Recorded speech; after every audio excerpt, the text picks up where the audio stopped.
También a todos los docentes y estudiantes que están presentes, ¿no?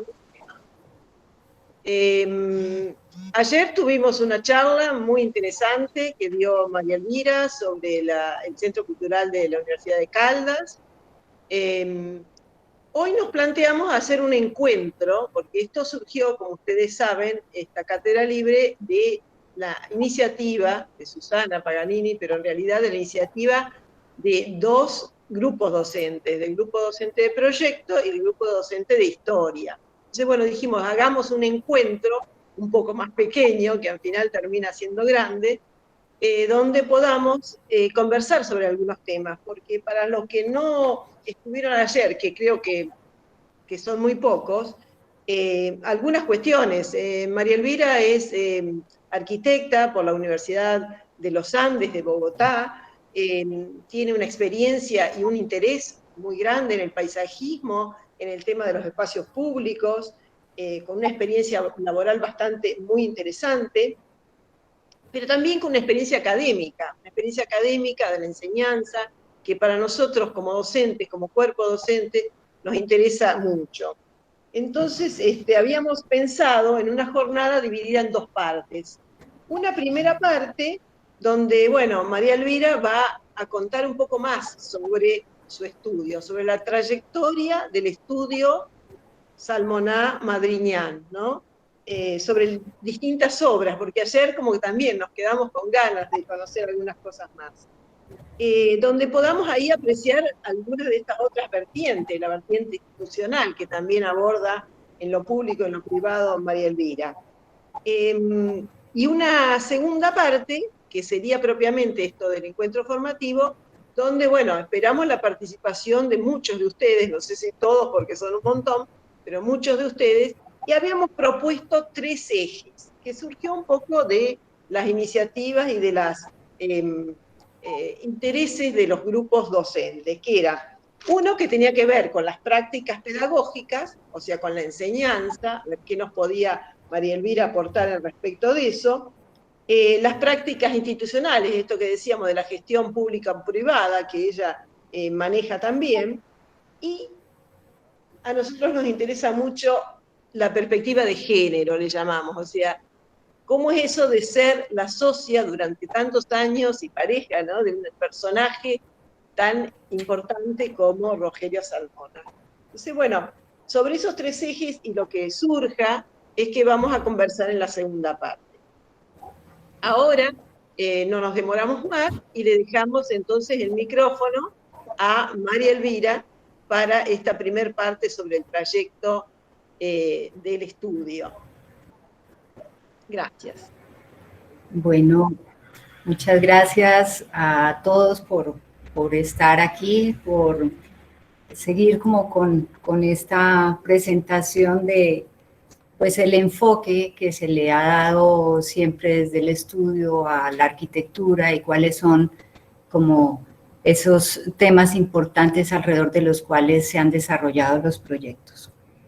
Y pienso que para esta pequeña introducción yo he hecho, no sé si sea largo o no, pero la idea es presentar muy rápidamente una serie de proyectos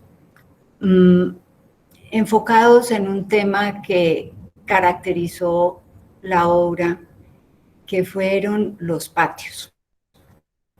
Los patios como elemento fundamental en la composición arquitectónica, que me parece que pues es algo que lo caracteriza y que ahí podemos ver como esa evolución a través de los diferentes proyectos. Entonces, pues presento, comparto pantalla para...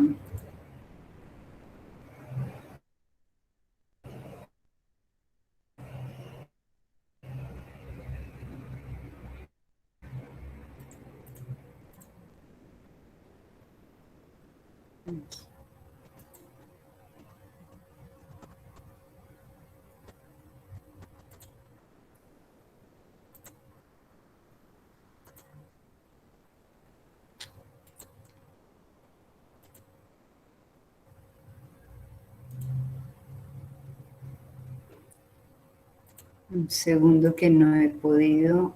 A ver.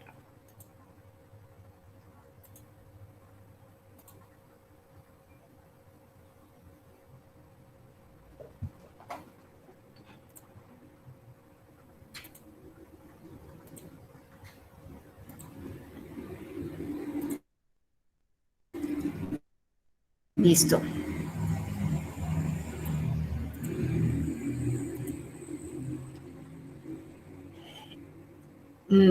Pasaré de verdad muy rápidamente mostrando como muchos proyectos, pero enfocados en el tema de los patios, ¿cierto? Y inicio nuevamente con las Torres del Parque porque me parece que es este proyecto icónico que logró transformar el centro de la ciudad, generando un paisaje particular como lo habíamos hablado ayer, y también esa búsqueda de unos espacios, unos recintos que no son patios como tal, pero que tienen como esa búsqueda de un lugar controlado, contenido, que tienen como ese mismo significado casi de los patios, ¿cierto? El edificio como tal, pues es emula casi a las montañas, ¿no? Porque eso era lo que quería Rogelio, que no interrumpiera la vista hacia los cerros y que de alguna manera fuera su forma parecida a la montaña. Una serie de senderos y recorridos que permiten entender como esa búsqueda de esos espacios controlados,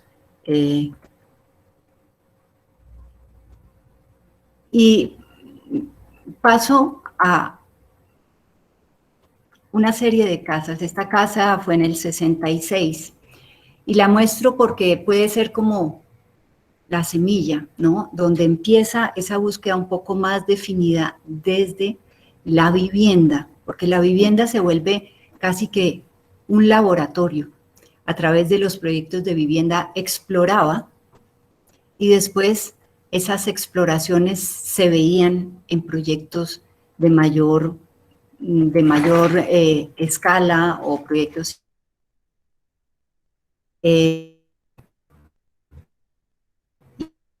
aquí vemos esta casa en los 70, donde vemos cómo empieza un patio que está simplemente contenido en dos de sus lados, pero que tiene como ese carácter de patio como tal. Y en esta, que es la Casa Alba, donde vemos ya un patio totalmente definido, hacia el cual convergen todas las miradas de la casa. Se recorre ese patio haciendo de alguna manera alusión a lo que eran los patios coloniales, ¿no? Que entonces aquí tenemos esa casa que este fue pues como el primero ya definido. Y después empieza una exploración que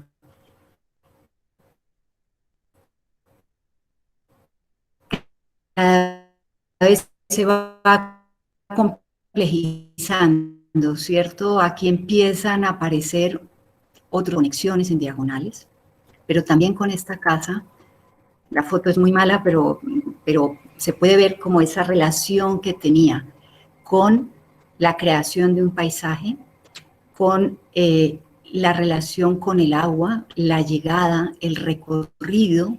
O sea, llegar a la casa era un recorrer acompañado de todo un paisaje creado para entrar a estos recintos. Pero también había una relación directa con el entorno, y lo vemos aquí, ¿no?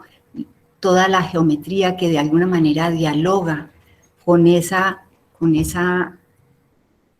montaña, con esa geografía de ese lugar particular. Y empieza la búsqueda de cómo captar el aire y la luz, cómo volverla parte de la arquitectura y cómo aprovechar el agua y sus reflejos para que formen parte también importante de la arquitectura.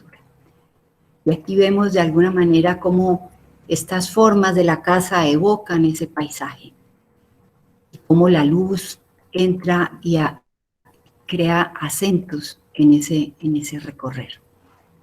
Y esa casa digamos, fue de las primeras que empezó a utilizar la cubierta.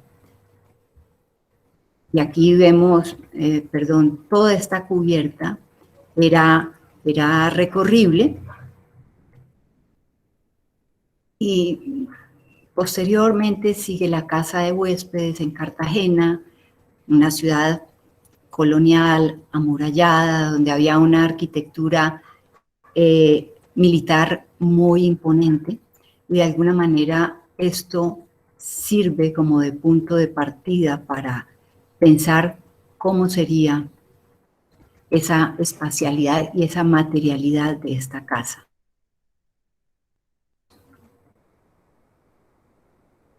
Cómo se abordaba el proyecto desde la visita al predio donde se haría, ¿no? Donde se resaltan los elementos importantes del paisaje.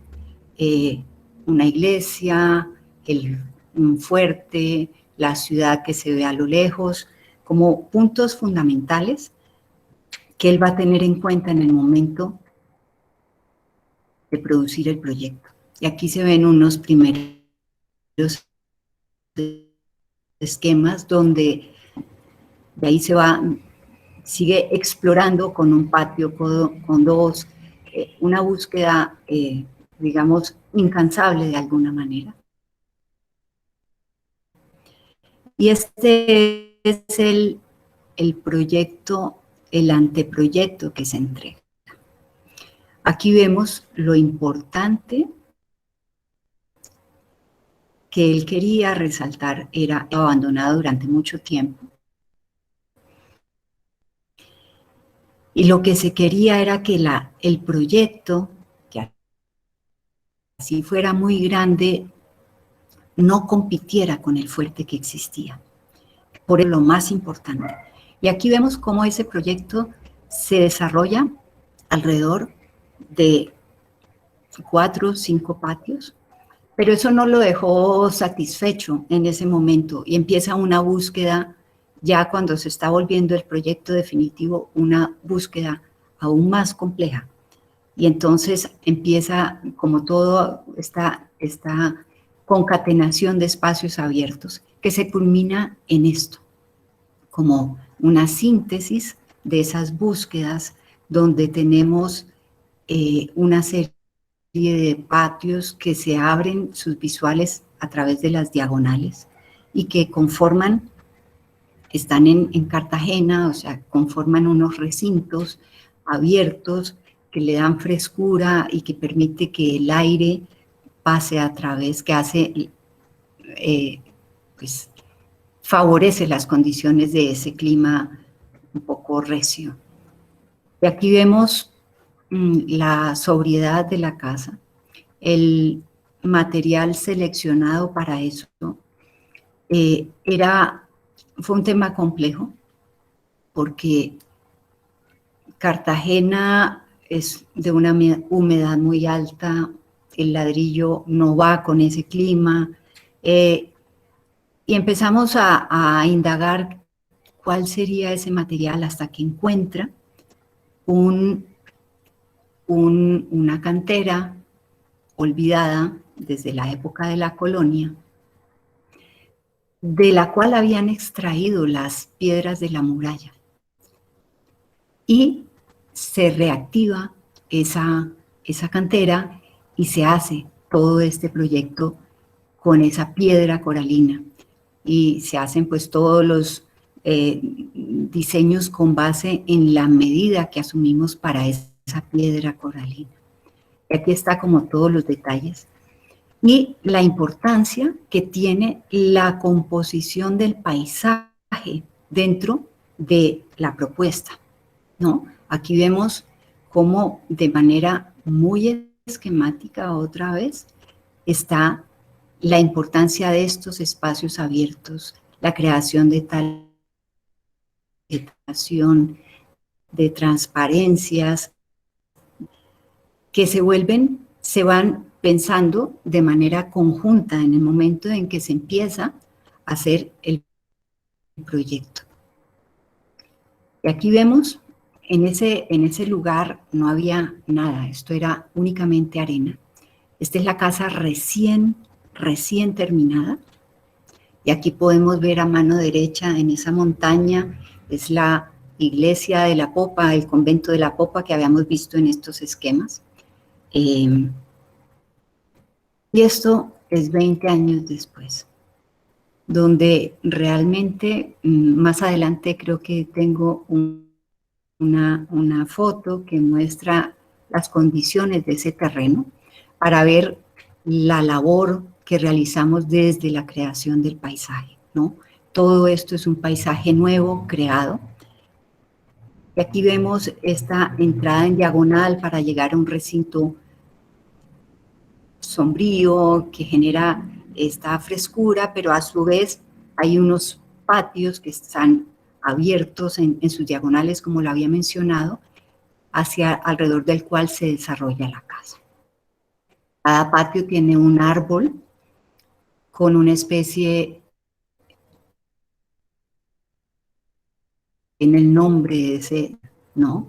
Y esta es la rampa que comunica con el fuerte y que lleva a las cubiertas. O sea, ya aquí empieza la indagación de cómo es esa exploración del disfrute de las cubiertas como parte del proyecto, parte del recorrido que hay que aprovechar y disfrutar.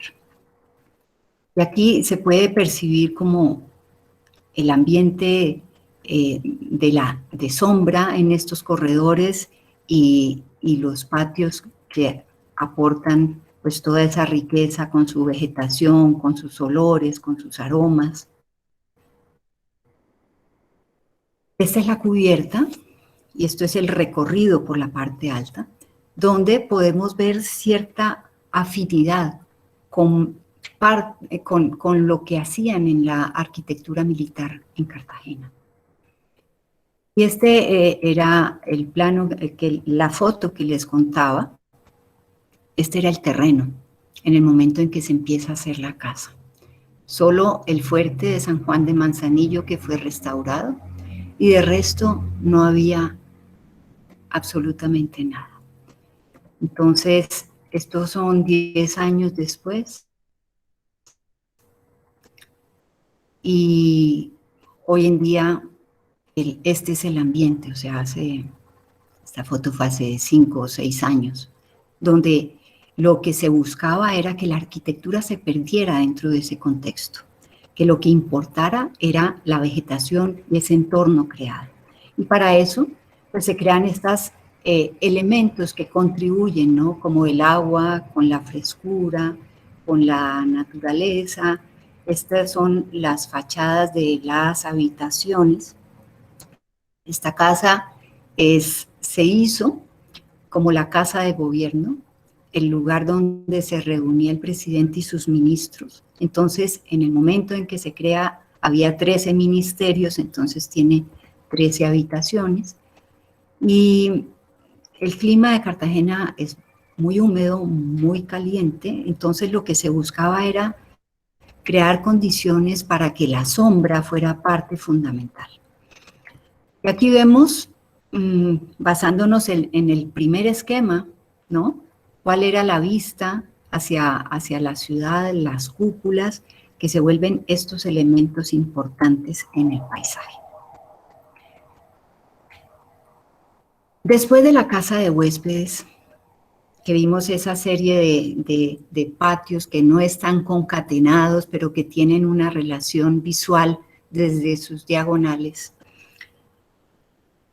Rogelio empieza a pensar cómo ampliar la perspectiva, cómo hacer que la visibilidad desde un extremo al otro fuera un tema importante en esa composición. Y empiezan estas exploraciones a través de proyectos de vivienda, donde vemos todos estos son patios, en este caso son partidos a la mitad del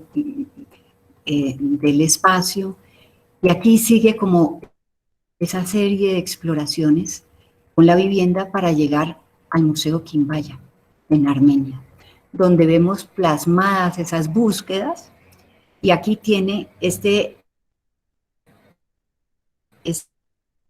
proyecto, esta es la parte alta, la parte inferior es la parte más alta del predio y va bajando. Entonces, desde el inicio alcanza uno a percibir a través de una serie de espacios abiertos como esa infinitud, ¿no?, del espacio, como esa concatenación de espacios que va creando diferentes ambientes desde la parte alta y también al recorrer. Este es el proyecto ya definitivo, donde no vamos a entrar a hablar de él, sino estos aspectos generales. Y aquí también, como mencionaba ayer, esto es también en la región cafetera, donde la cultura quimbaya fue la característica de esta región, donde tenía también un manejo de unas cerámicas con unas geometrías muy especiales, y eso se percibe de alguna manera en los patios. Los estudios del paisaje para poder componer acorde a las características de la vegetación de esa región. Y aquí vemos lo que les decía. Esta es la parte alta. A través de aquí uno accede y alcanza a mirar hacia el fondo, ¿no? Hacia ese infinito que se está abriendo el paisaje. Y aquí vemos esos trazados con el agua y con las escaleras que de alguna manera emulan esas cerámicas prehispánicas. Armenia es una región que llueve mucho. Creo que llueve todos los días, pero sale el sol. Entonces, la vegetación también era importante. Se buscaba una vegetación que no fuera muy densa para que no generara mucha humedad en el espacio. Entonces, se buscan palmas que generaran como íconos dentro de los patios en la arquitectura. Y el agua como pues elemento fundamental. Aquí está lo que mencionaba de la lluvia pertinaz continuamente. Y después de eso, o sea, paralelo a eso se van haciendo otros proyectos, otras exploraciones con los mismos principios. Esto es un proyecto que se hizo, pero nunca se concluyó. Entonces el proyecto quedó hecho o cerrado en parte, se hizo la estructura y quedó en este momento como si fuera una ruina. Pero tiene la potencia, por un lado, de las ruinas y por el otro lado de la espacialidad que se generaba al recorrerlo a través de estos patios que van abriendo diferentes perspectivas y se van conectando visualmente con los cerros de nuestra ciudad. Esta es una axonometría dibujada por Rogelio, donde los cerros estarían en la parte superior del plano, pero vemos cómo a través de rampas, escaleras, y aquí lo hizo más francamente. Realmente esto volvió, bueno, Jorge Eliezer Gaitán fue un líder muy importante político que logró congregar a mucha gente a su alrededor, fue asesinado. Y la idea con esto es que este proyecto hiciera honor a su nombre y de alguna manera que esto fuera un lugar de congregación, un lugar donde todas sus cubiertas permitieran esas actividades públicas, políticas, ¿no? Entonces el proyecto responde como a esas ideales de lo que tenía, de lo que pensaba Jorge Eliezer Gaitán, y que se volviera ese lugar de conmemorar la memoria de ese gran líder. Y después de eso vemos un proyecto a gran escala, donde vemos los mismos mismos principios, las mismas búsquedas. Estos son 9 manzanas, perdón, en el centro de la ciudad, donde se buscaba un proyecto de vivienda económica que tenía, esto está cerca del Palacio de Gobierno, ¿cierto? Un barrio que había sido arrasado pensando hacer un proyecto de renovación urbana, pero en realidad de renovación pues no quedó nada porque arrasaron todo el sector. Y posteriormente aquí se hizo el proyecto del Archivo General de la Nación, que es el que está en la parte inferior izquierda. Y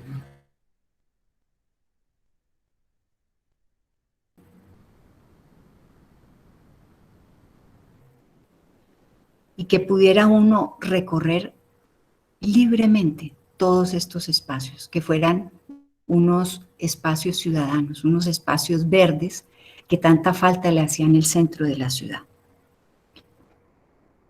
El terreno con una fuerte pendiente, entonces tenía como una galería con servicios complementarios para la vivienda.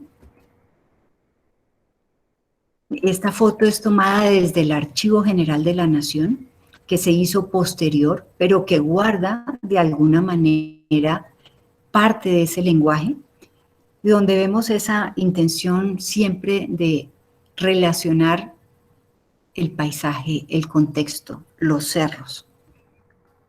Este es el interior de uno de esos patios, donde se dejaron los árboles centenarios que habían ahí en algunos de los manzanas, y se crea todo un espacio urbano interconectado.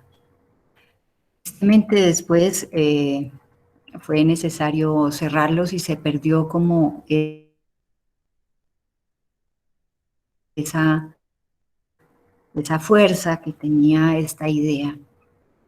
Y estos patios ordenados, abiertos en diagonal, tratando de enfocar las perspectivas, empieza a buscar algo diferente, algo que rompa un poco ese orden.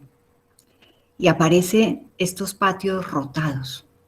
Empieza a generar como distorsiones en la visión para que la perspectiva no fuera tan obvia, ¿no? Que empezara a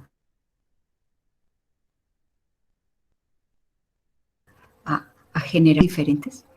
Y esto es una casa en las afueras de Bogotá donde ya todo lo que se había venido ganando queda como elementos que se incorporan en la arquitectura. Las cubiertas, las rampas para subir a la cubierta, el recorrido alrededor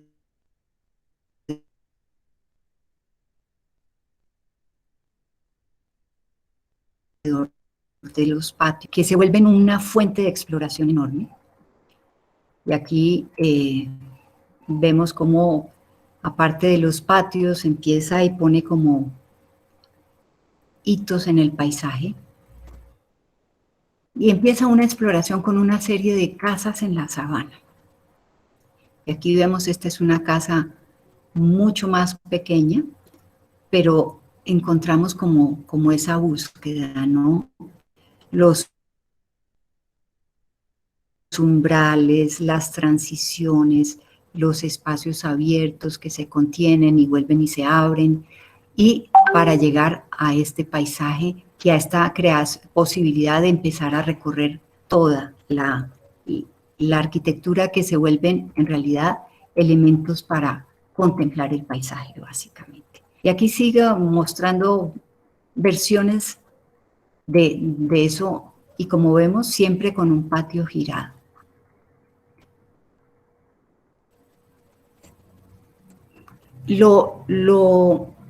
También lo que era importante era que así fuera una casa muy pequeña o una casa muy grande, esta es una casa enorme porque era para una familia muy numerosa, la espacialidad y las condiciones son las mismas, ¿no?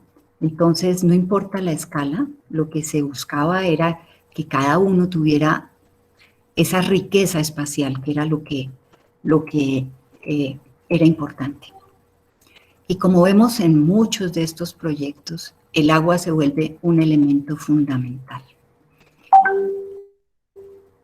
Un elemento que acompaña, siempre está en los patios y se vuelve parte de ese recorrido. Pasamos a otra casa a 3.000 metros de altura, una casa otra vez grande para otra familia numerosa, pero vemos cómo no importa tanto el tamaño de la casa, las proporciones pueden ser, guardan como proporción a la escala de la vivienda. Esta es otra, pero muestro, es como ese lenguaje, ¿cierto? Los umbrales, las rampas, las aperturas, los enfoques hacia espacios, lugares importantes que se quiere resaltar, y la vegetación como elemento que acompaña siempre la arquitectura. Y así pasamos de una casa pequeña a una casa grande.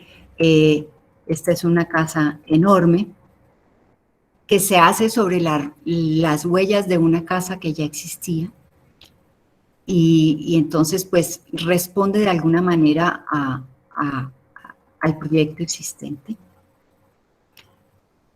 Y esta es una casa, esta es como nuestra casa de fin de semana, que se demoró 20 años en concluirse. Es decir, no en concluirse, en pensarse, ¿cierto? Porque durante 20 años hicimos proyectos para cada uno de estos lugares, pero nunca lograba satisfacer como nuestras expectativas. Hasta que finalmente, pues después de 20 años, se concretó la idea. Estos eran borradores preliminares, y esta era como la idea de lo que se quería en esa casa, y finalmente esto ya es un corte más preciso, es una casa que se entierra dentro del contexto, se entierra en la tierra, valga la redundancia, y tiene una serie de patios que generan como el ritual de la llegada. Acoge al visitante y lo va descontextualizando de ese entorno hasta llegar a subir a la cubierta y recorrerla. Si ven, el interior de la casa es muy modesto, son unos espacios muy pequeños, porque lo importante era el estar en contacto con la naturaleza. Entonces uno subía, recorría la cubierta, volvía y bajaba, y eso era parte de ese recorrer. Y pues es esa entrada a esa casa, el patio con sus vegetación como elementos fundamentales, y vemos lo que se logró, ¿no? Que la naturaleza realmente se apropiara de ese lugar para poder disfrutarla.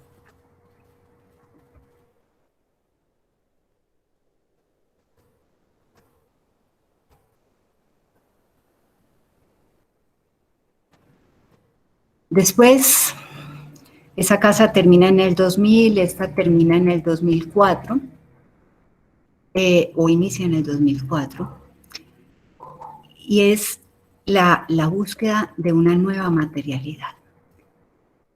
Se quería explorar con el concreto, y que toda la casa estuviera hecha únicamente en concreto. Entonces se logró garantizar con una arenera que suministrara toda la arena para que el concreto saliera del mismo color, y es un concreto casi rosado. Es una casa también en las afueras de Bogotá, en un lugar muy alto, donde lo que se buscaba era que fuera casi como una inserción discreta en ese paisaje. Fuera muy transparente para que el paisaje formara parte de la arquitectura. Fuera como esa casa una ventana al paisaje. Bueno, exploraciones y exploraciones respecto a la vivienda, y lo muestro así porque, y como decía, la vivienda sirvió de punto de partida para el desarrollo de los otros proyectos que se hacían. Esta fue la última casa que se construyó en el 2007, donde vemos muchos de los lenguajes que acabamos de ver en las otras casas, ¿no? Pero cada una tiene un toque diferente, ¿no? Aquí hay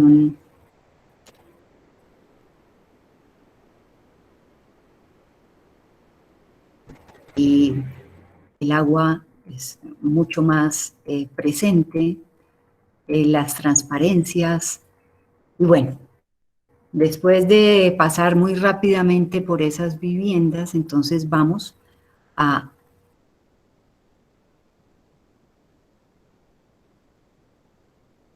los proyectos, han visto alguno de esos proyectos. El archivo, como les decía, es el que está al lado del barrio Nueva Santa Fe que acabamos de ver, donde vemos estas aperturas en las diagonales.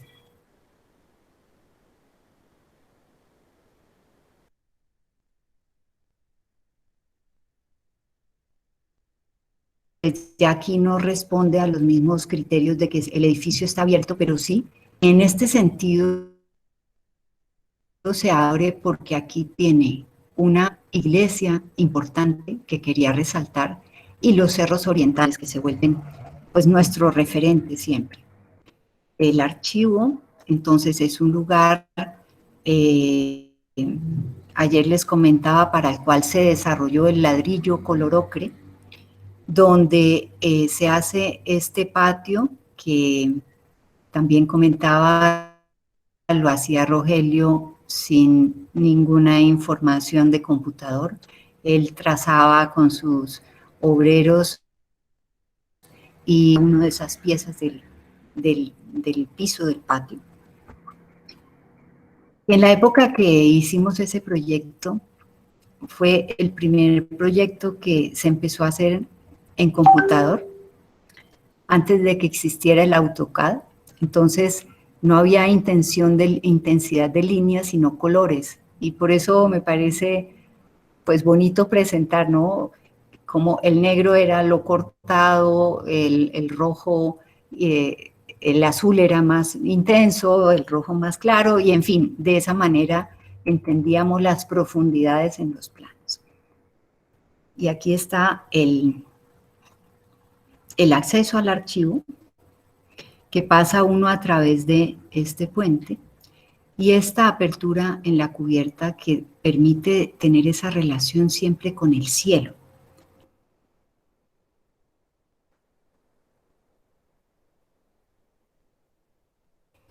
Aquí está lo que les mencionaba, ¿no? Los hitos en el paisaje que siempre se quieren resaltar. La iglesia del Carmen, aquí está Monserrate y Guadalupe, son los cerros tutelares de nuestra ciudad, y el dibujo del patio trazado en ladrillo. Valga decir que todo lo que está en color más oscuro genera las dilataciones que requieren los paños de ladrillo para que no se fisuren. Después del archivo, pues viene el edificio de posgrados de la Universidad Nacional, donde vemos cómo hay un cambio grande, ¿cierto? Si vemos la planta del archivo, muy contenido, muy cerrado, obviamente también por sus características, ¿no? Y pasamos al edificio de posgrados, y vemos una exploración diferente. De alguna manera viene paralelo a las casas que habíamos estado viendo, donde pues empieza como a soltarse un poco el volumen, a buscar diferentes espacialidades, donde los elementos compositivos de rectángulos, semicírculos, círculos, empiezan a formar toda una armonía en esa composición, y donde igual es muy importante esta posibilidad de subir, recorrer y estar en contacto con la naturaleza. Así como en la biblioteca de Virgilio Barco había un sitio donde la ciudad se perdía y solo se veían los cerros, sucede lo mismo aquí. Cuando uno llega a esta cubierta, se pierde la ciudad y la ciudad universitaria y solo se ve los cerros en el fondo.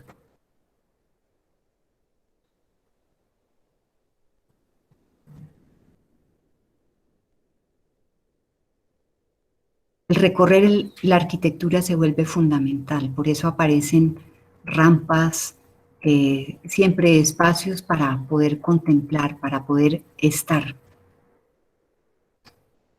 El ingreso de la luz como elemento que acompaña siempre la arquitectura. Digamos, la diferencia entre el edificio de posgrados y la biblioteca Virgilio Barco fue muy poca. Casi podemos decir que el edificio de posgrados sirvió de maqueta 1:1 para lo que sería la biblioteca Virgilio Barco.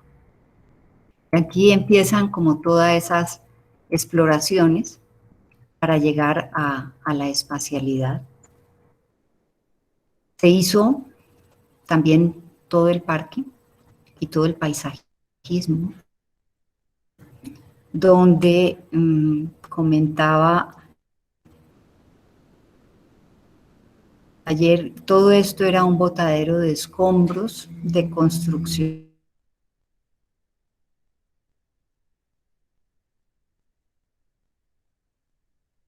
En la queda como hundido respecto a todo el contexto de la ciudad con un talud, que si vemos fue antes de enterrar el proyecto, pero vemos como igual estaba la intención de crear ese talud que limitara ese espacio. Y como en los centros ceremoniales prehispánicos,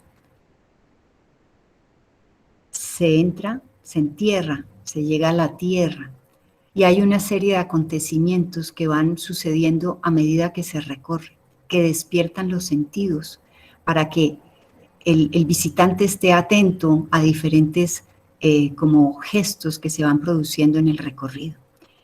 Este edificio también es muy importante recorrerlo. Se recorre y se recorre en todos estos espacios. Es un lugar donde está siempre en contacto con la naturaleza. El agua, pues como elemento fundamental, y el parque.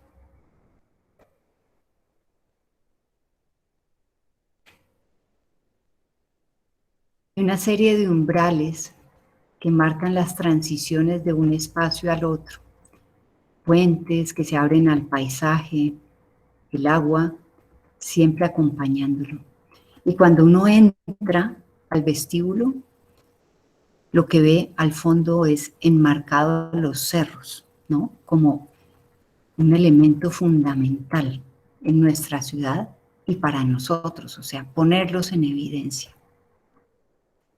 La luz, grandes aperturas, esta sala de lectura que realmente tiene luz natural todo el tiempo.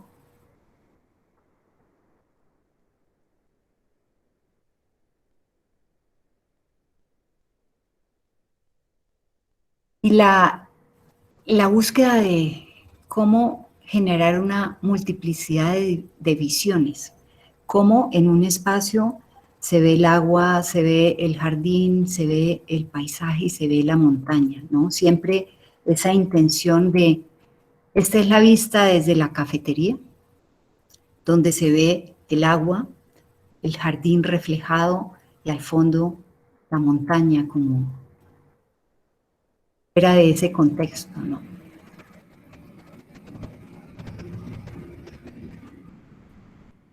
El Fondo de Cultura, pues que es un edificio que se hace en el centro histórico de la ciudad. El centro histórico nuestro es una ciudad colonial de pequeña escala, de ventanas pequeñas, donde la vida en la calle no se da hacia el interior de las viviendas. Y entonces lo que se buscaba con esto, estos son los esquemas iniciales, era crear un espacio ciudadano. ¿Cómo darle a ese sector de la ciudad un espacio que pudiera ser disfrutado por todos los ciudadanos? Y logra generar un espacio abierto hacia el centro que fuera el área de sesión del proyecto, de tal manera que esto no se pudiera privatizar, ¿no? Y vemos que el edificio como tal es, este es el patio, la catedral está aquí muy cerca, la Plaza Mayor está aquí muy cerca. Entonces lo que quería era, por un lado, retrocederse, liberar esta esquina para no competir con nuestra iglesia.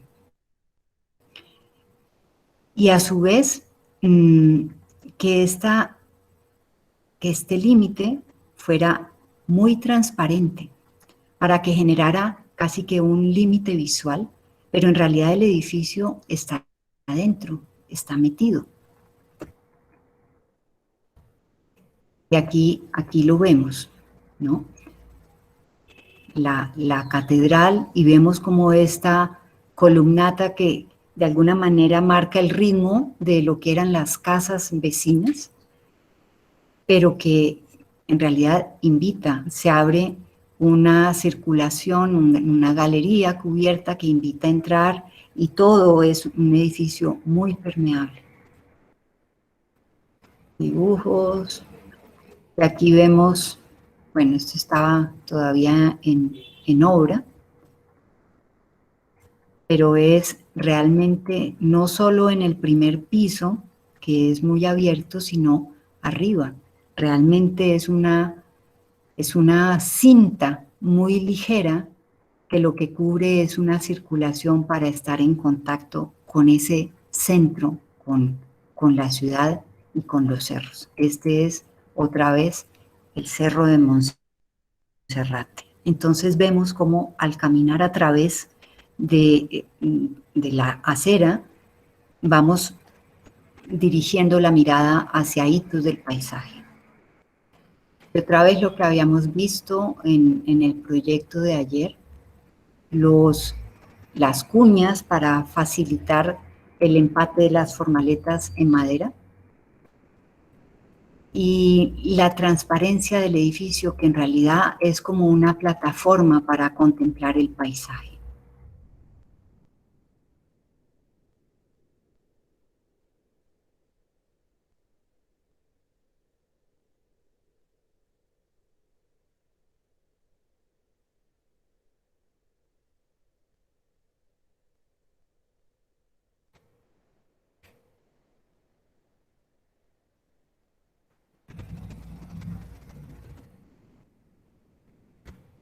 Bueno, pues este es como un recorrido muy rápido por algunos de los proyectos. Y remato pues con la foto de Rogelio. Entonces voy a dejar de compartir.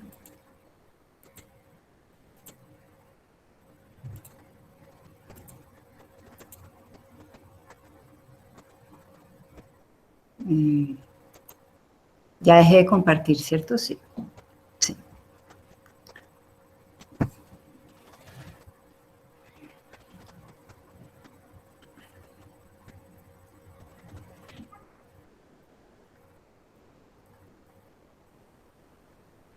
¿Sí me escuchan? Sí, sí. Sí, escuchamos. Sí, gracias. Ah, ok. Bueno, listo. Bueno.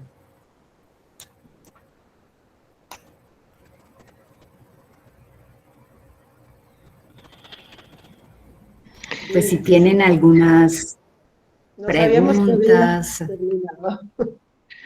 No, ese perfil inconfundible, el perfil inconfundible, digo, ¿no? Con esas manos, esa nariz, esa fisonomía, es muy emotivo.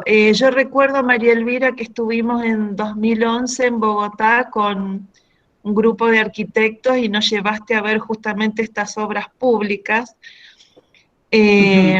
alucinantes, inclusive recorrimos el barrio Nueva Santa Fe, y la verdad que no puedo dejar de agradecer esta clase porque yo pensaba justamente preguntar, con una geometría tan rotunda como se ve en las obras y tanto en planta como en los alzados, ¿cómo era posible lograr esa espacialidad, esos recorridos tan existenciales, digamos, en la obra de arquitectura?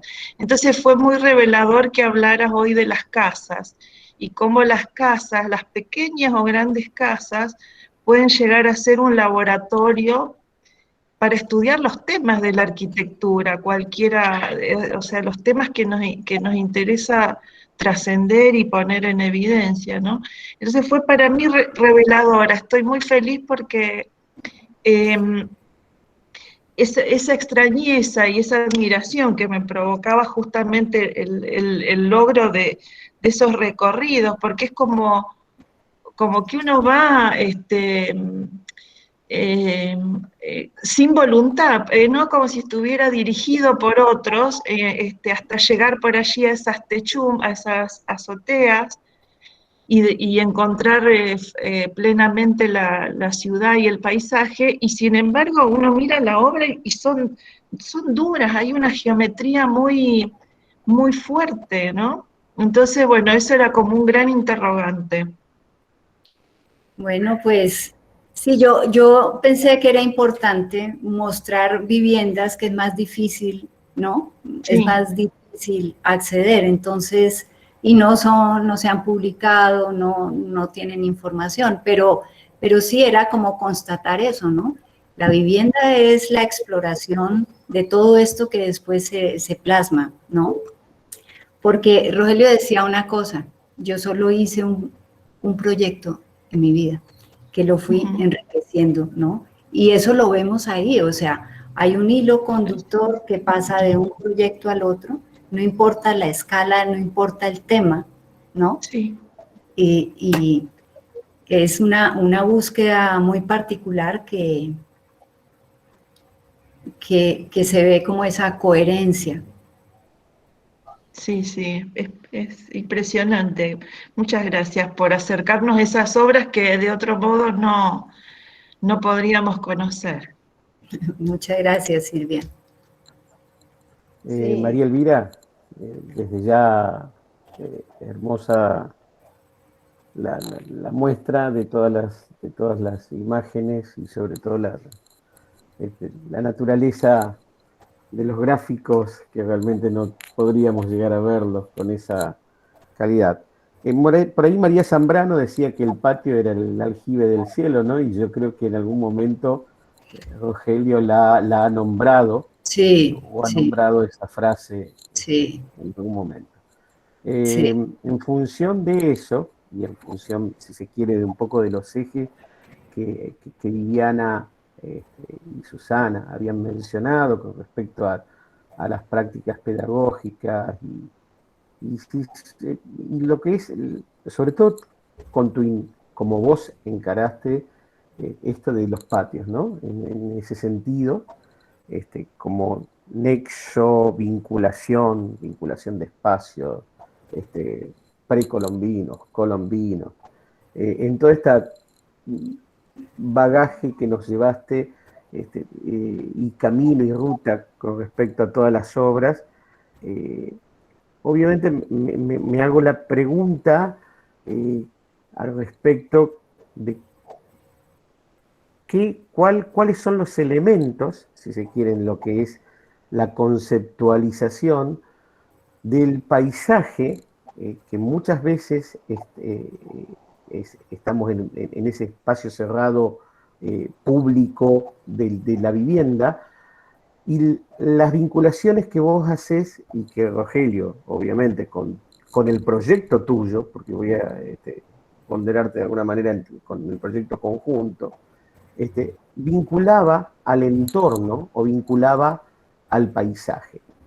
¿Cuáles son, medianamente, en algo que muchas veces, con lo que dijo Silvia también, el tema de esa geometrización, cómo son los elementos que realmente permitían esa flexibilidad o esa poética, ¿no?, compositiva, de alguna manera? ¿Cómo lo visualizás o cómo lo entendés? Bueno, digamos que, como decía ayer, el paisaje también se compone, ¿no? Se compone como la arquitectura.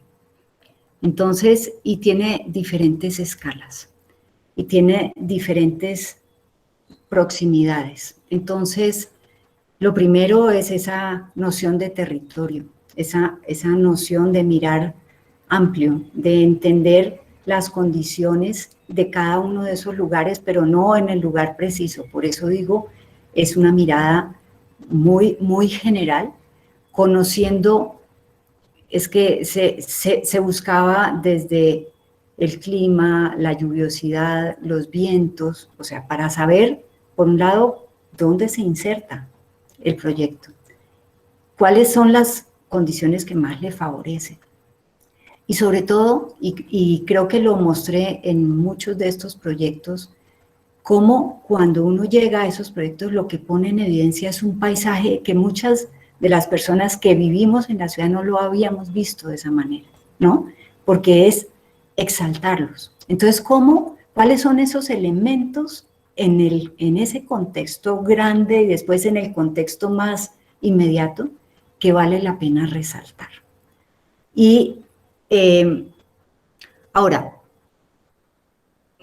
hay muchas maneras y cada proyecto también era como una exploración de un paisaje, cómo se componía, entonces, cómo se ponen los límites, cuáles son esas, qué tan drásticos pueden ser, cuáles son las alturas, o sea, cuáles, y ahí viene el tema de la percepción, qué se quiere, ¿cierto? ¿Cómo se quiere vivenciar el espacio? Entonces, en el caso, por ejemplo, de la biblioteca Virgilio Barco que vimos, que empieza y se entierra, pues casi que no por voluntad, sino por las condiciones del terreno, pero eso se exalta, entonces se llega a un recinto que es cerrado, no se ve nada, solo la vegetación. Entonces empiezan a componer con elementos, la vegetación, los límites, el agua, el sonido, ¿no? El agua que cae. Entonces empieza a llamar la atención diferentes elementos, los umbrales, o sea, esa transición que crea pausas al pasar de un espacio al otro, que hace que el visitante se detenga. Entonces son cosas que a lo mejor si yo las relaciono, dicen, pero es lo mismo que sabemos, ¿no? Es el muro, es el árbol, pero es la manera como lo va soltando poco a poco a medida que se va descubriendo los espacios. Es como nada es evidente y el tema de la sorpresa se vuelve importante. No poner todo desde el principio, sino ir mostrando, ir casi que seduciendo y generando el interés de pasar al segundo lugar, ¿no? Y ver qué más se encuentra. Entonces son cosas sutiles que van armando como toda esta conjunto de elementos que conforman un paisaje particular. No sé si con eso respondo. Gracias, María Elvira. Muchas gracias. Okay. Yo quería hacer una pregunta también para Elvira. Me gustó mucho toda la charla y me llamó la atención en un momento que hablaban de la obra esta que estaba en Cartagena, que decía sobre la piedra coralina. Y pensaba en cómo empieza a jugar lo disponible del lugar. O sea, cómo se empieza a tener en cuenta eso y cómo eso empieza también a tomar protagonismo dentro del proyecto, porque imagino que la escala del material o el tamaño de las piezas, lo que sea, empieza como a modificar. ¿Eso lo tienen en cuenta, lo tuvieron en cuenta desde un principio o interrumpió en el proyecto en un momento y lo tuvieron que terminar adaptando? No. Es muy importante esa pregunta, Florencia, porque por un lado a Rogelio siempre lo han asociado al ladrillo, ¿no? Como si únicamente hubiera usado ese material. Y cuando se presenta el proyecto de la casa de huéspedes, realmente estaba en un conflicto, ¿cierto? Porque si es un material que se pinta, como es la arquitectura de Cartagena, la humedad en 6 meses hace que sea manchas por todos lados y el mantenimiento, hay que pensar en el mantenimiento, ¿cierto? Entonces, esa escogencia del material fue un dolor de cabeza, ¿no? Y casi que se le apareció la Virgen, por decirlo de alguna manera, cuando le dicen, yo quiero mostrarle esta cantera que está sin explotar desde la colonia. Y él llegó y vio eso y le dan una pieza de piedra donde salían conchas, caracoles, no, una cosa, dijo, eso es lo que yo quiero. Pero el proyecto se hace en función de las medidas de la piedra que se va a cortar. O sea, la piedra tiene diferentes medidas en el sentido longitudinal, pero en el alto se cortó toda de 18 centímetros. Y todo el proyecto va en función de esa medida de la piedra. Ahí empiezan las vigas, ahí empieza a proporcionarse con base en eso. Y por eso también muestro una casa que fue hecha toda en concreto, ¿no? Porque cuando empezó y dijo, voy a cambiar, a explorar, no cambiar por cambiar, sino explorar nuevos materiales. Entonces decide hacer dos proyectos, que fue una casa muy grande que mostré, que dije que estaba hecha sobre los cimientos de otra, que esa casa tiene 2.000 metros, es una cosa descomunal, pero 2.000 metros porque realmente tiene una parte subterránea muy grande de parqueaderos, viviendas, bueno, una cosa descomunal, pero al mismo tiempo se estaba haciendo una casita de 200 metros, que fue la que mostré de concreto, que dije que él se había comprado toda la arena para que el concreto saliera del mismo color. Entonces dijo, explorar eso implica llegar al detalle y saber resolver con ese nuevo material todos los problemas que se presentan en la arquitectura y poder dar respuesta con detalles particulares a ese nuevo material. Entonces, con eso se hicieron jambas en concreto, se hicieron las alfajías, se empezaron a diseñar una serie de piezas que permitieron que esa casa o que cualquier proyecto que se hiciera en concreto pudiera tener ese mismo lenguaje que ya se había venido desarrollando, ¿sí? Y por ejemplo, todos los proyectos en ladrillo parten del módulo del ladrillo. O sea, las alturas de los techos, los escalones, los cambios de nivel, todo parte de esa medida de ladrillo. ¿Para qué? Para no cortar el ladrillo, para que, buscando economías, pero pues tiene un sentido también lógico de que el proyecto se hace con una función. Por eso es importante saber cuál es el material desde antes de empezar a hacer los proyectos definitivos constructivos. Buenísimo, muchas gracias. Bueno, Florencia.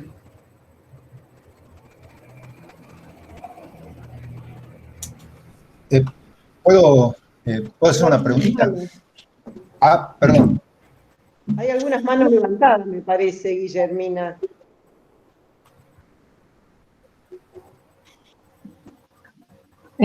Sí, Jorge, si querés preguntar y... Bueno, sí. María Elvira, vos me corregirás, pero tengo entendido que Rogelio Salmona fue uno de los más estrechos colaboradores latinoamericanos de Le Corbusier, ¿no es así? Al menos tengo entendido que estuvo mucho tiempo en distintas etapas. También he leído en algún momento que fue bastante díscolo en algunos aspectos. Pero justamente reconociendo que no soy gran conocedor de la obra del estudio, quisiera preguntarte, en todo caso, en tu concepto, cuáles son... Si bien en algún momento apunté algo que te escuché decir en algún vídeo que vi, dijiste en algún lugar, el recorrer se vuelve fundamental en la vivencia de la arquitectura, y eso yo entiendo que es un punto de contacto, ¿no? Pero más allá de ese, que a mí particularmente me pareció evidente y que vos corregirás si no lo fuera, te quería preguntar, por ahí redondeando, ¿no? Porque la estoy haciendo muy larga, te quería preguntar en todo caso cuáles serían los puntos de influencia y en todo caso los puntos de disenso con el suizo, digamos. Bueno, sí, Rogelio estuvo en el taller de Le Corbusier 9 años. Se fue cuando cursaba segundo año de arquitectura. Él no salió del país justamente cuando asesinaron a Jorge Eliezer Gaitán, porque él había sido uno de los estudiantes que se había tomado la radiodifusora nacional alegando contra ese asesinato. Entonces era un tema delicado y se fue a París. Trabajó con Corbusier inicialmente, pues no sabía, o sea, no era arquitecto, era un estudiante de 18 años. Y Corbusier le dijo, pues, encárguese, puso a Teodoro González de León que lo ayudara, que le pusiera a dibujar cosas porque pues no sabía qué exigirle, ¿no? Entonces, ahí él dibujaba muy bien y empezó pues a ganar terreno y a conocer el oficio. Y después, obviamente, pues adquirió el conocimiento necesario para poder seguir trabajando ahí. Y como dices, tenía muchos choques con Rogelio, con Corbusier, porque Corbusier era como un dios y lo que él decía se cumplía y se hacía sin cuestionamiento, y Rogelio pues se enfrentaba y le cuestionaba y criticaba y ponía su punto de vista. Entonces pues eso generaba ciertos choques, pero pues sin duda su formación y todo lo que produce después viene de esa formación al lado de Le Corbusier, aunque tenía posturas muy diferentes, ¿no? Posturas, por eso cuando Rogelio trabajaba con Corbusier, él quiso complementar su formación y él estudió historia del arte, estudió técnicas de construcción, pero a su vez estudió sociología del arte con Frank Castelli. Entonces, eso era tener el opositor a su lado todos los días, ¿no? Y entonces eso le permitió mirar a distancia y mirar críticamente y empezar a pensar cuál sería la arquitectura que él debería hacer a su regreso al país, porque él no partía de la idea de que arrasar y arrancar de cero era un buen punto. Entonces, sin embargo, hay cosas que uno ve que vienen de toda esa escuela, por más de que el lenguaje sea distinto, por más de que la aproximación a los proyectos sea diferente, pero pues sin duda fue su maestro. Muchas gracias, Elvira. En el chat te están agradeciendo un montón de oyentes la charla. Claudina levantó la mano, no sé si quiere hacer alguna pregunta. Sí, gracias, Guille. María Elvira, muchas gracias por la charla que nos diste y por esta clase para los alumnos, que creo que van a poderle sacar un muy buen rédito en lo que nos queda del año de trabajo. Yo, en función de lo que vos comentaste recién acerca de los intereses, también un poco de Rogelio por abonar esa formación que iba teniendo en el estudio de Corbusier, por un lado, y también a vos desde tu lugar, digamos, de socia de un estudio con el de la trayectoria, como el que tiene el estudio Salmona Madriñán, y en tanto profesora universitaria, que también sos, y que, digamos, de alguna manera se desprende hoy todo esto tan rico que escuchamos. A mí me gustaría preguntarte, ¿cuál crees que debe ser ahora el lugar o el rol de la historia de la arquitectura, que es la materia que nos involucra a nosotros, en la formación de los arquitectos? Pues mira, ese es un tema fundamental, ¿cierto? Porque pues yo lo veo en la universidad y hay un interés por la historia actual, no la historia actual, por la vivencia, por lo inmediato, por lo que está sucediendo en este momento, pero hay poco interés por la historia, ¿no? Por lo que sucedió, por lo que crea estas bases. Entonces sí me parece que en las escuelas se debe profundizar en esos aspectos, por más de que en todas tenemos formación en historia, ¿cierto? Pero hay que ver de qué manera se hace como más atractivo para que realmente haya un entusiasmo del estudiante hacia esos temas que son de los que parte realmente lo que podemos hacer. O sea, sin conocimiento no podemos llegar a hacer un proyecto. Y entonces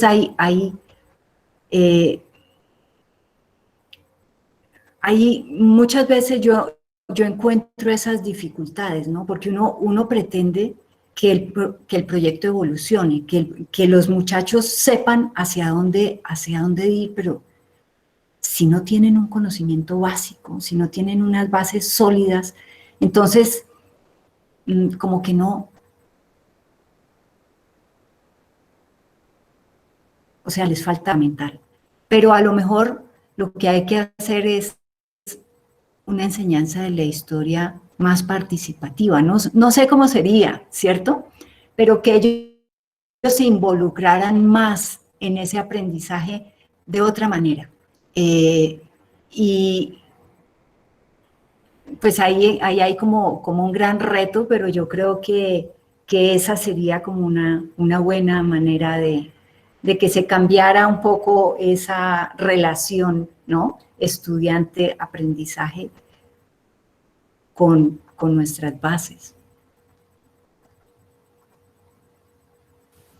Muchas gracias por la respuesta. Bueno.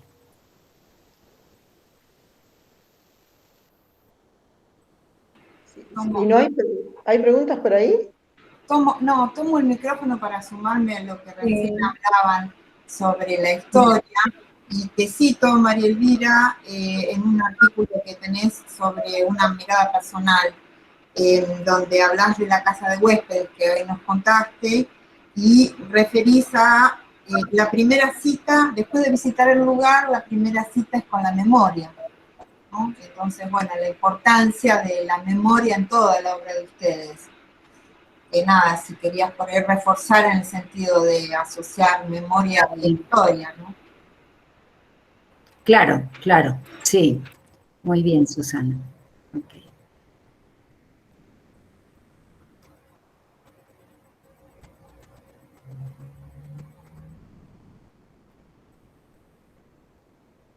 No sé si hay por ahí alguna pregunta, pero si no, a mí me gustaría, María Elvira, que nos contaras algo un poco más sobre la Fundación Rogelio Salmona que vos dirigís y bueno, cuál es el sentido que le encontrás, si tiene que ver también con esto de hacer docencia, que va más allá de dar clases, ¿no es cierto?, en la universidad. De hecho, en estas conferencias has hecho docencia, has hecho estos recorridos, tenían muchas claves para el aprendizaje. Quería saber un poco de la Fundación. Bueno, nosotros hicimos una gran exposición de arquitectura de la obra de Rogelio en el 2006. Y cuando empezamos a mirar el archivo para escoger qué proyectos irían, de hecho, estuvo en Buenos Aires, en La Recoleta, estuvo esa exposición.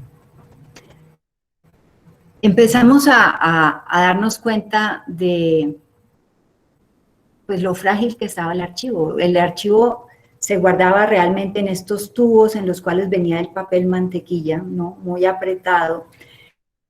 Y porque, digamos, para Rogelio ya había cumplido, sí, ya había cumplido su misión, o sea, ya se había completado, se había hecho el proyecto, entonces pues estaba archivado ahí como parte de esa memoria, digamos. Y cada que sacábamos un rollo de esos, el archivo estaba muy apretado, muy dañado, y empezamos a darnos cuenta que era necesario preservar ese archivo.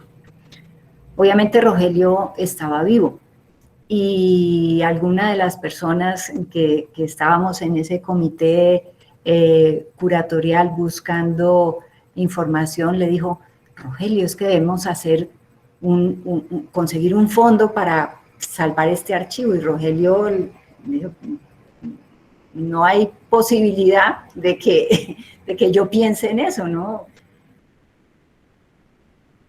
Bueno, pero eso quedó rondando. Y 2 años después de su muerte decidimos crear esa fundación, y el propósito inicial fue ese: conservar el archivo, ¿cierto? Pero a su vez pensamos que hacer una fundación para conservar un archivo no era suficiente, que realmente el tema de conservación pues es importante, pero a su vez era como la posibilidad de poner al alcance de personas interesadas en su obra y en su pensamiento todo lo que nosotros teníamos para ofrecer. Y conseguimos, digamos, eso por un lado, pero por otro lado también pensábamos que quedarnos en el tema de conservación y divulgación no era suficiente, y queríamos también hacer presencia en la ciudad, que poder seguir marcando y dejando huella, basándonos en toda esa postura y ese pensamiento de Rogelio respecto a la ciudad, respecto a lo público, respecto a a todo lo que realmente reúne su obra. Y para eso, entonces, pensamos que lo más importante era crear un premio latinoamericano de arquitectura. Y creamos un premio que llamamos Premio Latinoamericano de Arquitectura Rogelio Salmona, Espacios Abiertos, Espacios Colectivos. Así habíamos llamado la exposición. La exposición se llamaba Rogelio Salmona, Espacios Abiertos, Espacios Colectivos, porque nos parecía que eso era lo que realmente era lo más afín a lo que era la arquitectura de Rogelio. Y creamos, digamos, logramos vincular a toda Latinoamérica con ese premio y reconocimos, hicimos 3 ciclos, era cada 2 años, y fue muy importante. Yo creo que logramos como ese objetivo, ¿no? Es ver cómo proyectos de muy pequeña escala podían ser reconocidos porque habían logrado transformar condiciones de habitabilidad de comunidades simplemente con la generación de espacios cohesionadores, de espacios abiertos, de espacios de convivencia. Entonces, ese, digamos, fue como los 3 aspectos que queríamos cubrir con la fundación, pero sobre todo era poder poner al alcance de las personas interesadas toda esa información valiosa que tenemos ahí. Y así surge, cumplimos 10 años, pero las situaciones para mantener una fundación son muy complejas y más en este momento. Entonces estamos en el proceso de cerrar la fundación, porque no somos sostenibles, no logramos conseguir un apoyo, digamos, que nos permitiera con lo mínimo poder seguir adelante. Y con mucha tristeza, porque pues eso le duele a uno el alma, hemos tomado esa decisión que cada rato estamos pensando a ver si la podemos echar para atrás, pero no tenemos recursos, ¿no? Entonces, es un funcionamiento, un reconocimiento, una divulgación importante de lo que pues hizo Rogelio. Y bueno, estamos ahí en ese proceso duro. Tendrán que cambiar los planes colombianos, ¿no? ¿No hay posibilidades de un convenio con la Universidad de los Andes, algo? Es un material que para la universidad para la facultad sería valiosísimo, para los estudiantes, para los investigadores.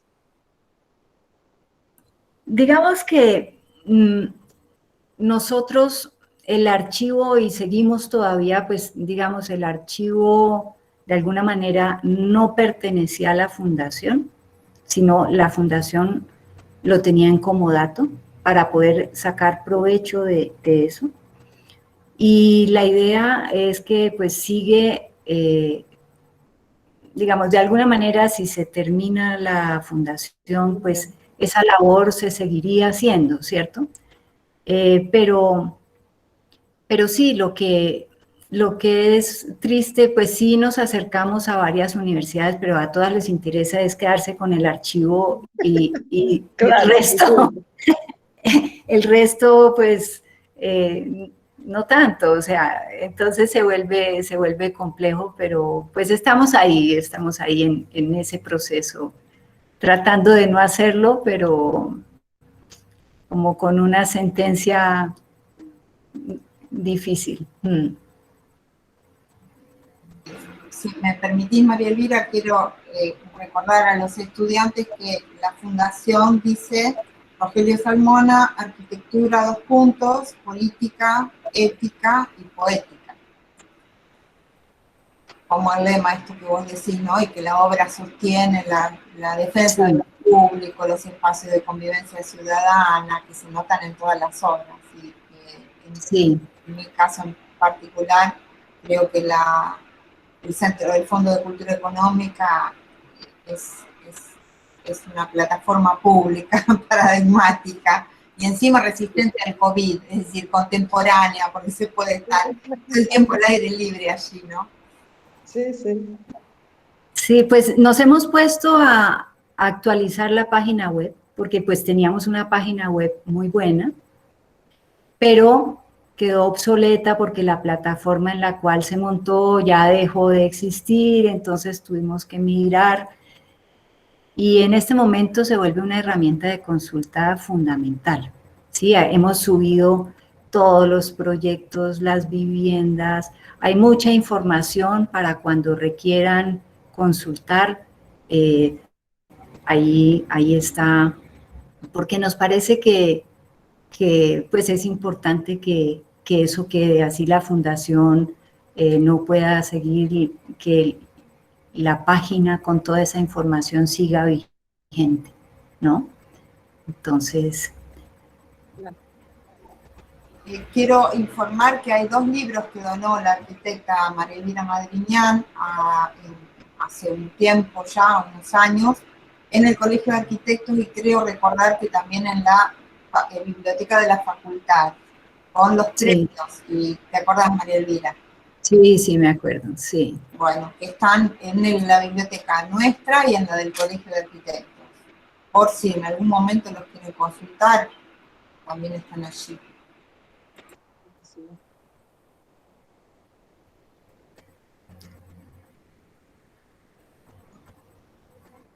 Sí, por ahí.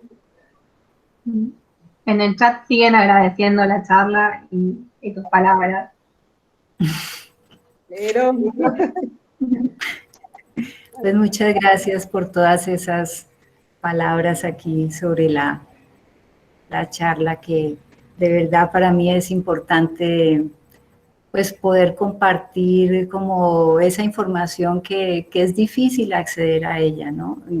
De hecho es difícil hasta para los colombianos, porque esa información la tengo yo, que trabajé, que viví, que sé dónde están los planos, que tengo como todo ese archivo a mí. Sí. Yo voy a animarme, María Elvira, a hacerte una pregunta directa en función de tu sociedad con Rogelio. Y bueno, más allá de todo lo que vos planteaste, la participación activa tuya en todo lo que fueron estos proyectos, en cuáles, en qué aspectos, qué lineamientos, que un poco, si se quiere, hasta como anécdota, que muchas veces enriquece notablemente y sobre todo a la llegada de los estudiantes, estas cuestiones, y bueno, conocer un poquito más ese sentido. Bueno, yo entré a trabajar donde Rogelio, fue mi primer trabajo, recién graduada de la universidad, y pues fue un aprendizaje duro, ¿no?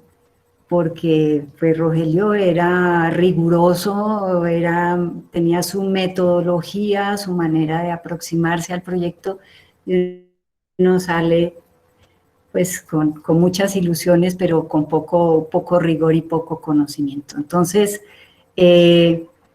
tocó empezar con el rigor. Por ejemplo, me pone uno de los trabajos que me tocó al principio, me dijo, dibuje una casa. Y entonces, pues uno dibujaba en mesa con lápiz, con regla T, ¿no? Que era todo. Entonces, pues claro, el plano se ensuciaba si uno no sabía usarlo bien, ¿no? Entonces, pues yo muy ingenua, me senté, dibujé y empecé a dibujar arriba por la cubierta, ¿no? Y pasa Rogelio y me dice, ¿y qué es lo que está dibujando?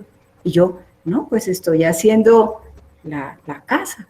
Me dijo, ¿pero cómo la está dibujando? Y dije, pues empecé aquí por la cubierta. Me dijo, ¿pero cómo se le ocurre?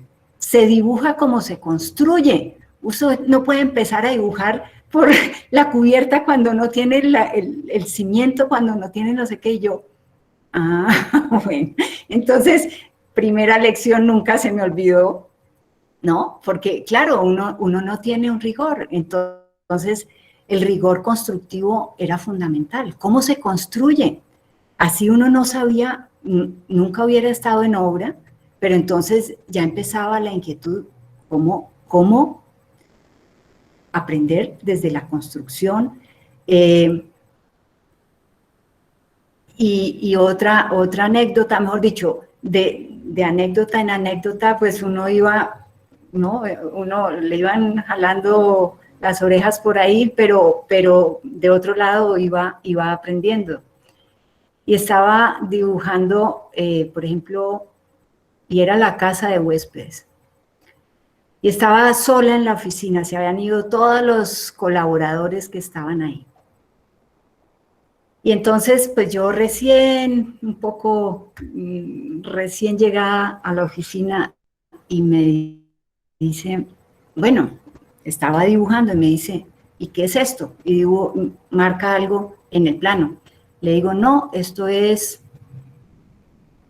un cambio de nivel. Me dice, ¿está segura? Y yo, sí. Y entonces se va y vuelve y me dice, ¿usted ha visto cómo es esto ahí? ¿Por qué está poniendo como un cambio de nivel? Y entonces me empieza la duda. Y yo borro y pongo un punteado. Y él pasa y se da cuenta, obviamente, que yo no sé, ¿no? Entonces vuelve y pasa y me dice, ¿y al fin qué?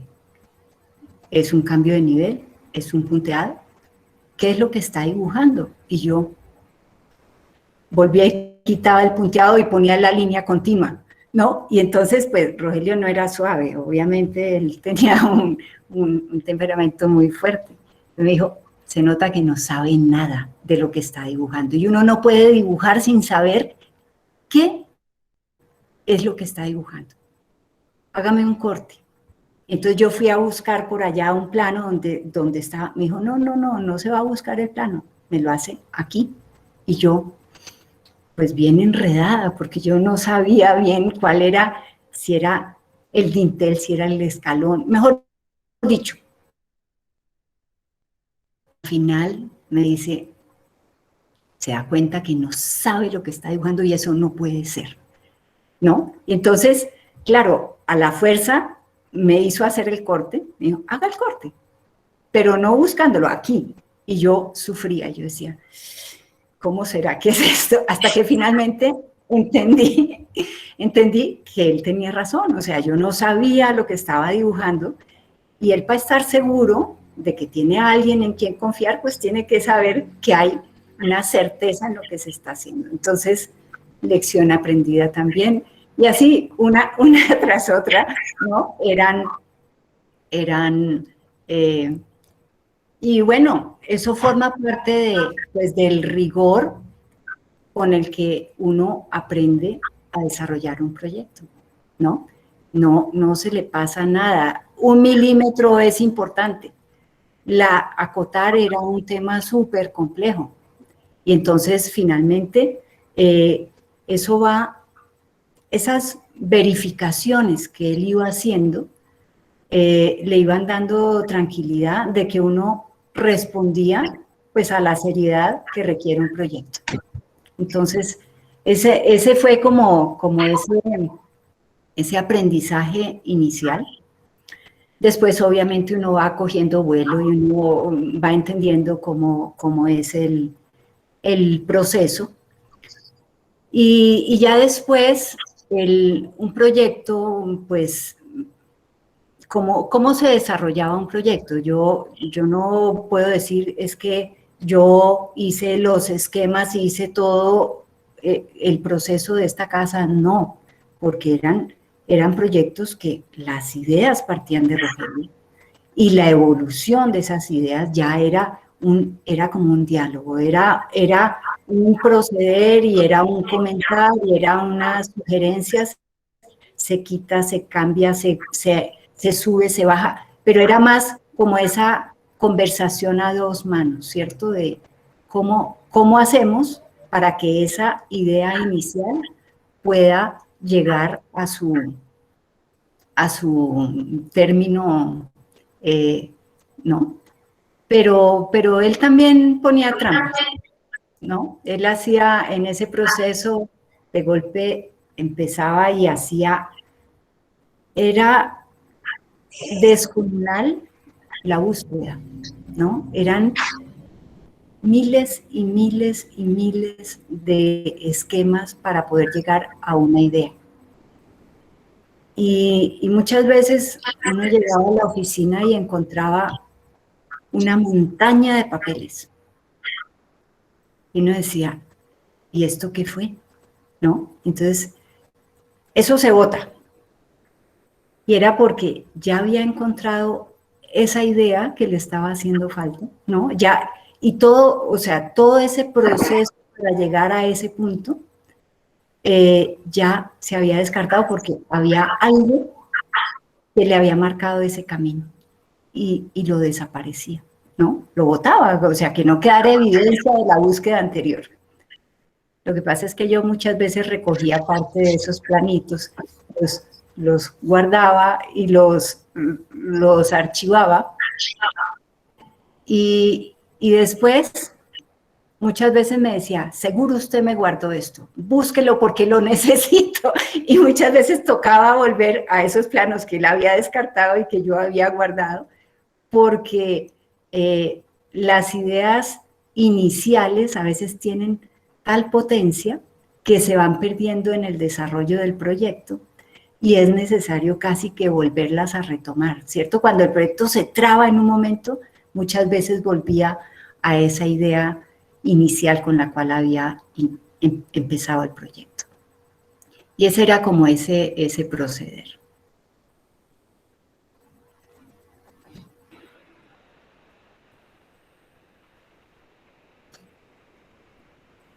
Puedo meter un bocadillo. Yo vuelvo a lo que decía Silvia Longo hoy, que le sorprendía de algún modo cómo esos esquemas a veces tan duros, de figuras geométricas rígidas, círculos, cuadrados, luego devenían en esas obras, en lo que son las obras, en la sensibilidad espacial, en todo lo que uno encuentra en cada una de las obras, ¿no?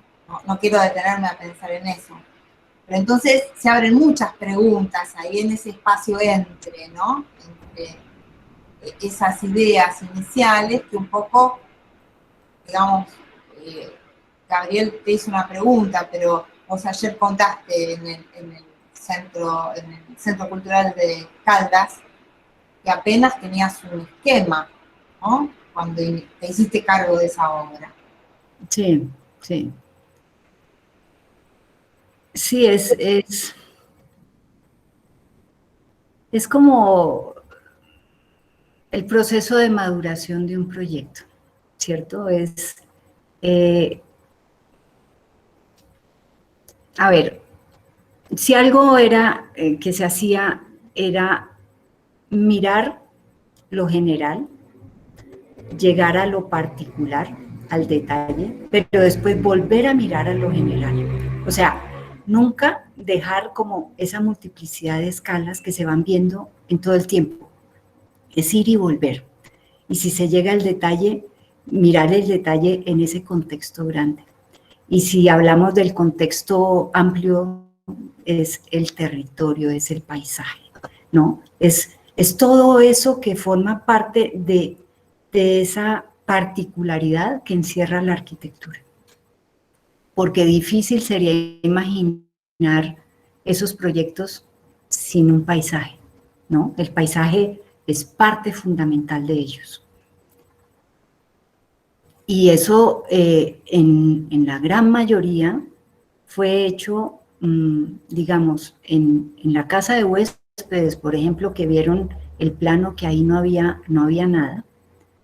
Entonces hicimos primero como una selección botánica de las especies, cuáles con ese clima van, pero después cuál es la forma, cuál es el color, qué altura tienen, cuál se puede componer con la otra, cuáles son densas, cuáles son transparentes, dónde se ponen para lograr que no tape las vistas, para lograr que frenen las brisas o por el contrario que pasen, ¿no? Y entonces es empezar a hacer, después de esa selección, planos de paisaje donde se empiezan a relacionar dentro de los mismos ejes de la arquitectura para poder tener nosotros garantía de que allá los sepan sembrar en el sitio en que estaban propuestos, ¿no?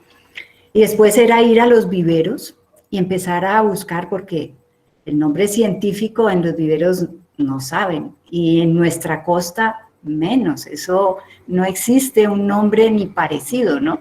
Entonces, es ir a identificar cómo lo llaman allá y cómo traerlo y cómo sembrarlo. Y lo bonito de eso es ver cómo realmente eso creó unas condiciones, como mencionaba ayer, como no tan ordenadas, ¿no? Como un paisaje más natural, más libre, que de alguna manera se asocia más como con esa búsqueda de ese tipo de paisaje que para nosotros es importante que acompañe la arquitectura.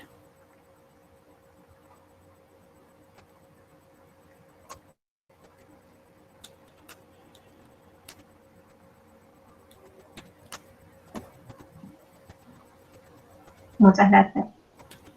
Bueno. No sé, por ahí si queda alguna pregunta o algo, si quieren hacer algún comentario más, si no podríamos ir cerrando. Realmente hemos ido tocando todos los temas y hemos disfrutado muchísimo. Yo creo que todos los que aquí presentes han disfrutado muchísimo de la exposición, de la charla, de tus intimidades, digamos, de toda esa cocina del estudio, de los trabajos, y nos queda realmente una enseñanza muy, muy interesante. Así que bueno, si no hay más comentarios, yo una vez más vuelvo a agradecerte. Vamos a tener un episodio más porque nos han pedido, no sé si Susana vos ya le comentaste, No, más o menos. Claro, del periódico de la facultad, que nos han pedido para que te hagamos una entrevista. O sea, de alguna manera que estas charlas, por ahí las vamos en parte a reproducir para el periódico, para que queden. Además, bueno, de las grabaciones que ya están incorporadas como material. Desde ya, muchísimas gracias de mi parte. Bueno, muchas gracias Viviana y muchas gracias a todos. De verdad que este ha sido un evento pues como muy cálido, ¿no? Me parece es una manera de poder transmitir como una aproximación a una arquitectura, a una búsqueda pues particular. Entonces, pues lo importante de todo eso es que sirva para los estudiantes y que algo de esto quede como en la memoria de ellos para poder desarrollar sus proyectos. Sí, muchas gracias a todos. Estrechar los lazos latinoamericanos, María Elvira, muchas gracias por todo. Muchas gracias. Muchas gracias, María Elvira, y lo que falta en esta virtualidad es los aplausos, viste que eso nos quedamos con ganas, obviamente, de aplaudirte y obviamente darte las gracias. Muy claro todo. Y ojalá podamos volver a Colombia a recorrer las obras una vez más. Muchas gracias, de verdad. Gracias. Bueno. Muchas gracias. Chao. Gracias. Chao. Hasta luego. Hasta la próxima. Chao, hasta luego, gracias. Muchas Chau, gracias. chau. Susana y equipo. Chao, hasta luego, gracias. Gracias, Chao, Guille. gracias. Chao, Muchas gracias. Guille. De nada. Gracias. Chao. Gracias por todo, profes. Gracias a ustedes por estar. Sí, a todos. Que sé que es difícil participar porque nosotros hablamos mucho siempre. Sí, pero está bueno fortalecer estos encuentros entre cátedras, gente. Así que bueno, un placer encontrarme con viejos amigos, pero no son viejos, ni viejos, o sea, nada, con antiguas amistades. Abrazo, gente. Abrazo a todos, sí. Y muy linda jornada. Buenas noches, nos vemos. Chao, José, nos vemos. Chao, chao. Sergio, compañero ¿Qué tal? colombiano. ¿Todo bien? Muy buena la charla. No conocía a buena, María ¿eh? Elvira. Muy Sí, lindo, muy lindo. Muy interesante lo de María Elvira. sí, sí, porque siempre había escuchado de Rogelio, pero ni idea, ni había tenido la idea de cómo era, cómo había sido la construcción de todos esos lugares y muy bueno saber todo eso. Sí, Sí, con sí. mucha. Tiene un tono muy pausado, pero con una precisión te va contando todo. Sí, sí. Fabulosa, es como una poesía escucharla. Está como narrando continuamente Sí. un guión. Yo viví Ya, por ahí. qué bueno serena, muy como tranquila. modelo de análisis de las obras, que siempre decimos, Sí. bueno, ¿qué digo de una obra? Bueno, ella a través de las obras te contó y no hizo falta preguntarle por la enseñanza. No, Una lógica no, de proyecto, ¿viste? Te lo claro. fue Sí, contando sí. chiqui. Muy Sí, bien. muy bueno. Realmente bárbaro, bárbaro. Bueno, y muy bueno esto en serio, como experiencia intercátedra, fabuloso. Porque a nosotros nos viene bien, ¿viste? Totalmente. Traer un poco más el proyecto y a ellos les sirve más traer un Les poco viene el bien la cuestión, sí, nuestra. Bueno, jornada Chao, cumplida. chicos, que me voy a quedar Gracias. silbando yo. Sergio, nos Chao, vemos. chao. Chao, Listo. Chao, Vicky, chao. Chao, Chao, Guille. chao. Chao, Gaby, nos vemos. Gaby, Nos una, vemos. capaz que vos sabés. Dale, así. Para, un segundo. Sí,